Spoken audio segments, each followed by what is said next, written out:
What is happening, you guys? Sports and the Diesels back at you here with another episode. Here to go over Sunday and Monday's ball games here in the NBA playoffs. Starting off with the fantastic afternoon game between the Brooklyn Nets and the Boston Celtics, as the Boston Celtics win 115-114 behind Jason Tatum's buzzer-beating layup there, 31 points, 8 assists. And then you had Al Horford, like I said in my last video. He has clearly found the fountain of youth in the last few weeks here of the regular season, and it's transferred over into the NBA playoffs. 20 points, 15 rebounds. You had Marcus Smart with 20 points. And then Jaylen Brown also, 4 out of the 5 starters scoring over 20 points. Then you had Kyrie and Kevin Durant on the other end.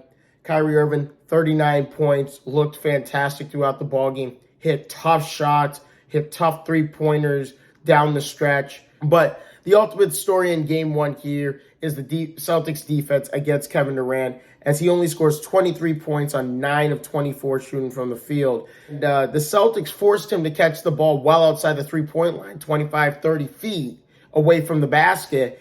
And instead of him being able to catch it in the mid-range, be able to catch it on the short corner, the elbow, just making it tough for him to catch the ball inside the three-point line, and he was catching it outside the three-point line, making him work a lot harder on the offensive end to score. The biggest stat that bothers me for the Celtics is they're 5-16 in games decided by 5 points or less. They're 1-0 in the playoffs, but they have to close out ball games. This is something they have struggled with all season long. This series will go the distance, in my personal opinion, because these two teams, I think, are evenly matched. But anyways, moving on to the Miami Heat, and they're trouncing over the Atlanta Hawks here, 115-91 here behind Duncan Robinson's 27 points, 8 of 9 from downtown. Jimmy Butler did his thing, 21 points as usual here. And then you have PJ Tucker, who surprisingly contributed with 16 points, 6 of 8 from the field, 4-4 from downtown.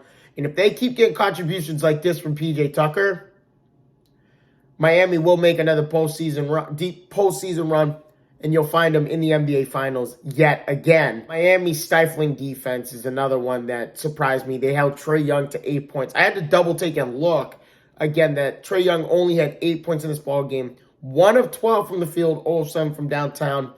Trae Young will not shoot like that ever again in this series.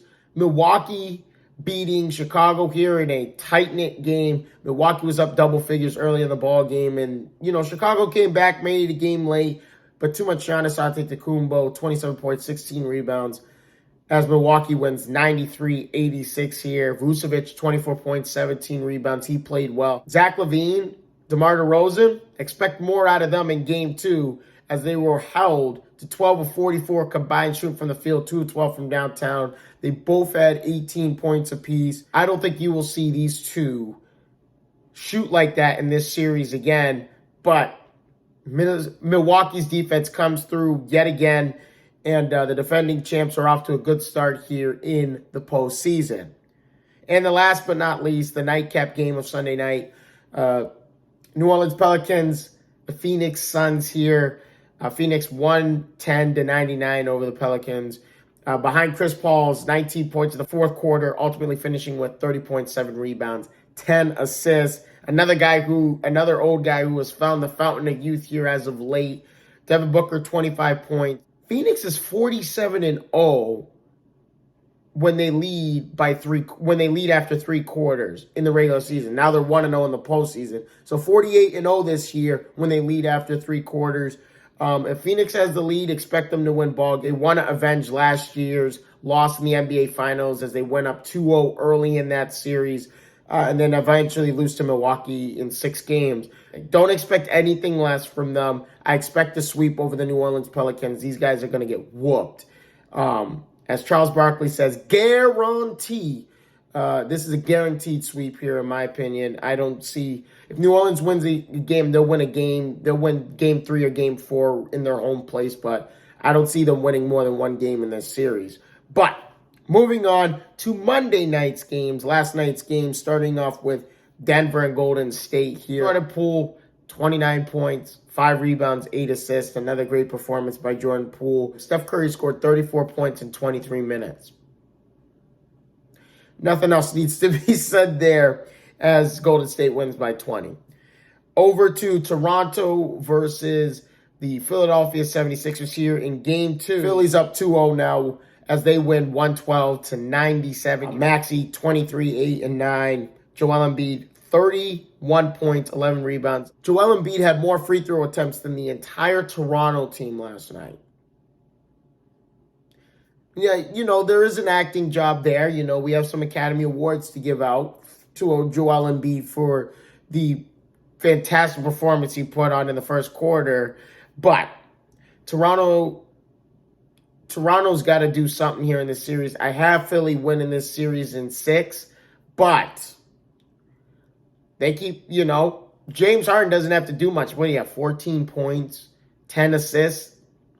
James Harden doesn't have to do much. As long as he's facilitating Philadelphia, it will sweep this series and go to the second round of the NBA playoffs. And last but not least, Dallas versus Utah here as Dallas ties the series up at 1 game apiece, 110-104. Jalen Brunson, 41, 8, and 5 here. And then Maxi Kleber coming in behind it with 25 points off the bench. No Luka in Game 1, no Luka in Game 2. They're hoping he's listed day-to-day right now. They're hoping he's going to be back for Game 3. But the series is tied 1-1, and they didn't even have Luka in both of these games. This series is a toss-up for me. I think this is Utah's last hurrah with Donovan Mitchell, Rudy Gobert, and Mike Conley. I think if they don't have a deep postseason run here and make it to the Western Conference Finals, I don't see them being together much longer, to be honest. I mean, Donovan Mitchell, 34 and 5. I mean, he had a good game, but they need more out of Mike Conley. But they need more from other guys like Mike Conley. They need him to start waking up and getting going here, or else Utah's going to be out early yet again. But that's all I have for you guys. Thank you guys so much for your time. If you guys haven't already, please leave a like and subscribe to the channel. I hope to see all your faces in the next one. Deuces.